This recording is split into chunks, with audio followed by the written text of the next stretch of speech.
Bonjour, je m'appelle Michel Ardillet, je suis le président de la Société mycologique du Limousin.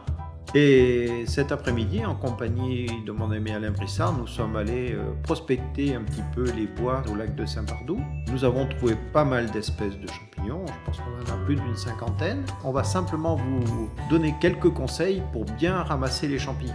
Premier conseil, on prescrit tout à fait les sacs en plastique qui vont entraîner des problèmes de fermentation des espèces, qui vont souvent occasionner le fait que les champignons vont se mélanger, vont se casser à l'intérieur, et donc on aura beaucoup de mal à les identifier par la suite. Donc de préférence, il faut utiliser un panier plat assez large pour mettre les champignons. Et ce qu'il faut faire, si on veut identifier des champignons que l'on ne connaît pas et consommer d'autres champignons que l'on connaît, il vaut mieux avoir carrément deux paniers. Un panier où on va mettre les champignons que l'on connaît parfaitement et un autre panier où on va mettre, alors même on peut mettre des petites boîtes à l'intérieur éventuellement pour séparer les différentes espèces, mais dans un autre panier mettre les espèces que l'on veut connaître, que l'on n'a pas identifiées. Il faut absolument les déterminer à partir du champignon entier, c'est-à-dire qu'il faut éviter absolument de couper le champignon.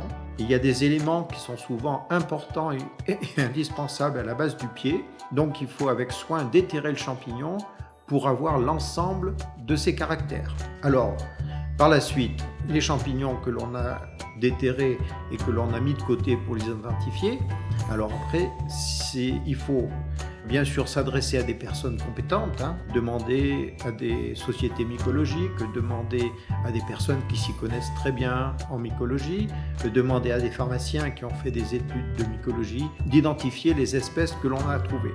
Dans le doute, on s'abstient et bien sûr, on ne consomme pas des champignons que l'on n'a pas parfaitement identifiés et que l'on ne connaît pas ou pour lesquels on dit ça ressemble à ci, ça ressemble à ça. Non, il faut être absolument sûr du champignon et être sûr de sa comestibilité. Alors après, si l'on a cueilli des champignons bien connus et comestibles, par exemple des cèpes, par exemple des girolles, donc moi ce que je conseillerais, c'est d'abord de les nettoyer sur place. Pour les girolles, couper le pied, pour éviter qu'il y ait trop de terre qui se retrouve dans les paniers et que ce soit un problème après pour les laver. C'est la même chose pour les cèpes.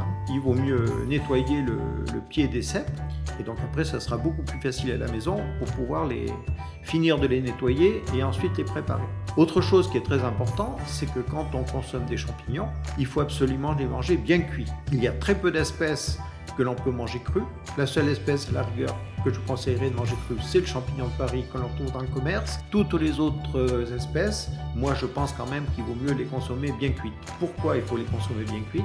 Pour plusieurs raisons. Déjà pour certaines espèces, comme l'amanite rougissante, qui est un bon comestible, la gualmotte.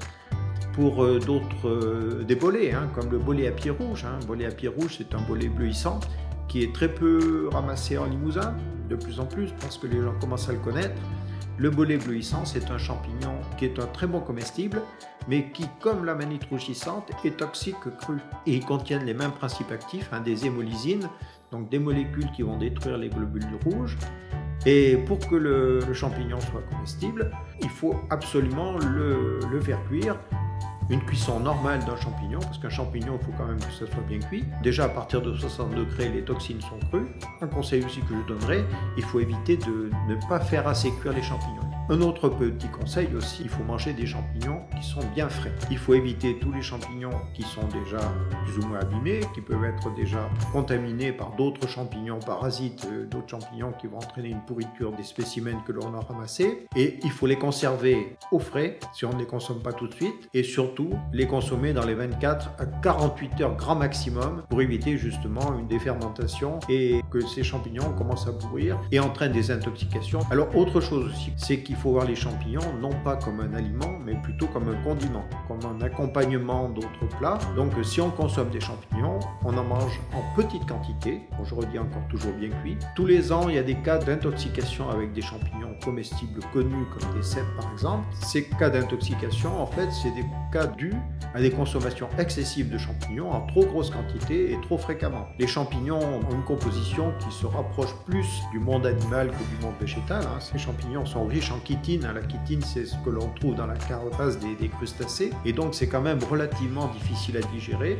Le conseil, c'est consommer des champignons bien cuits, en petite quantité et pas très souvent. Alors un dernier conseil aussi que l'on peut donner, bien qu'en Limousin, le problème se pose relativement peu, mais il faut absolument éviter de ramasser des champignons et de consommer des champignons qui auront poussé dans des zones polluées. Parce que les champignons, de par leur mycélium très étendu, vont concentrer les polluants sur les lieux où ils se trouvent. Donc évitez de consommer des champignons que l'on va ramasser sur les bords des autoroutes, sur des friches industrielles où il y avait auparavant des usines qui traitaient des métaux lourds, des choses comme ça.